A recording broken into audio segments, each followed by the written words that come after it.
nalika AI ora bisa ngewangi. Ing sawijining SMA maju ing Kutha Surakarta, teknologi wis dadi bagéan saka urip saben dina. Saben siswa duwé tablet pribadi, papan tulise digital, lan saben pelajaran tansah disengkuyung karo sistem AI sekolah sing dijenengi Si Cerdas. AI kuwi bisa nerangake pelajaran, ngringkes buku, nganti maringi saran kanggo tugas. Kabeh dadi luwih gampang lan cepet. Salah siji siswa sing paling seneng nganggo teknologi yaiku Bagas Aditya. Bocah pinter, sregep, nanging rada gumunggung karo kecanggihan otake lan piranti sing digunakake. Kanggo Bagas, AI iku kaya kancane sing paling pinter, sing ora tau salah. Wiwit sekolahe nerapake sistem AI, Bagas dadi luwih enom-nganom ngandelake teknologi tinimbang mikir dhewe. Nalika ana PR sejarah, dheweke mung ngetik pitakon. Si Cerdas, tulung gawekno ringkesen babagan Perang Diponegoro. Sakdet jawabane metu, runtut, apik lan gampang dingerteni. Bagas memoco sekilas, banjur dikumpulke. Kanca-kancane padha gumun karo kecepatane nugas, nanging sawetara malah nyindir pelan. "Heh, Gas, kapan kowe nulis nganggo pikiranmu dhewe? Apa kabeh arep diserahke AI?" Bagas mengguyu. "Lah iki sing penting hasilnya apik to?" Ora mung tugas, nanging nalika latihan ujian, dheweke uga nggunakake fitur latihan otomatis saka Si Cerdas. AI sing ngatur soal, sing maringi nilai, lan sing maringi solusi. Suwe-suwe, Bagas ora nate nglatih logika lan cara mikir kritise dhewe. Sasi sabanjure, sekolah ngumumake lomba inovasi teknologi mandiri, lomba kang kudu digawe kanthi tanpa bantuan AI. Tujuane kanggo nguji kreativitas lan kemampuan siswa sing mikir kritis. Bagas rumangsa yakin dhisik, nanging nalika arep miwiti ngrancang proyek, dheweke kebingungan. Pikirane kosong, tangane mung melu goyang ing dhuwur keyboard tanpa ngerti kudu ngetik apa.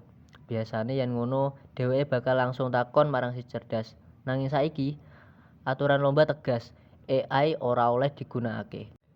Dina-dina sabanjure dadi angel kanggo Bagas. Dheweke nyoba golek inspirasi saka internet, saka buku, saka kanca-kanca, nanging kabeh ora ana sing pas. Nalika sinau kelompok, Bagas dadi sepi lan ora aktif. Kanca-kancane miwit nyadari ana sing beda saka dheweke. "Gas, kok kowe saiki ora kaya biyen ya?" pitakoni Dika. "Ora apa-apa, aku mung angel mikir ide tanpa bantuan Si Cerdas," wangsulane lirih. Sore iku, nalika dheweke lungguh ing ruang tamu, bapake lagi ndandani setrika sing rusak. Bapake menggunakake obeng lan kawruh saka pengalaman. Bagas nonton lan kepengin weruh. "Pak, kok iso ngerti bagian endi sing rusak?" Bapake mesem.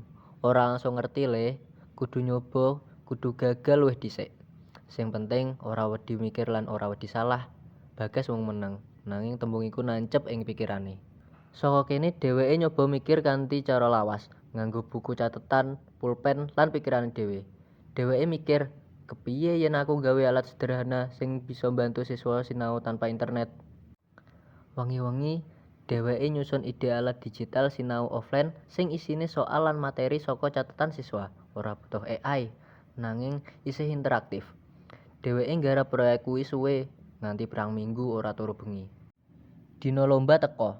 Saben peserta presentasikake karyane. Ana sing nganggo robot, ana sing gawe aplikasi, kabeh canggih-canggih. Nalika giliran Bagas, dheweke rada gugup, proyeke katon sederhana, Smart Note piranti sinau offline mandiri. Nalika nerangake, dheweke ngomong nganggo ati. "Aku nyipta alat iki amarga aku ngerti yen kadang kita kakean ngandel marang teknologi nganti lali carane mikir dhewe. Alat iki ora duwe AI, nanging ngajari kita kanggo tetap sinau kanthi mandiri." Bagas ora menang juara kapisan, nanging proyeke dadi pembahasan utama amarga duweni pesan moral sing jero. Sawise lomba, Bagas ora ninggal Si Cerdas, nanging dheweke ora gumantung kaya mbiyen. Yen ana tugas, dheweke nyoba mikir dhisik, nemokake gagasan, banjur anyar njaluk bantuan AI kanggo mriksa ulang. Dheweke sadar, AI iku kudu dadi kanca sinau, dudu pengganti pikiran. Nalika merenung sore iku, Bagas nulis ing buku catetane. Teknologi sing paling maju ora ana gunane yen pikirane menungsa ora digarap. AI bisa luwih cepet nanging manungsa sing bisa luwih wicaksana. Amanat saka cerita iki, gunakno teknologi kanthi bijak.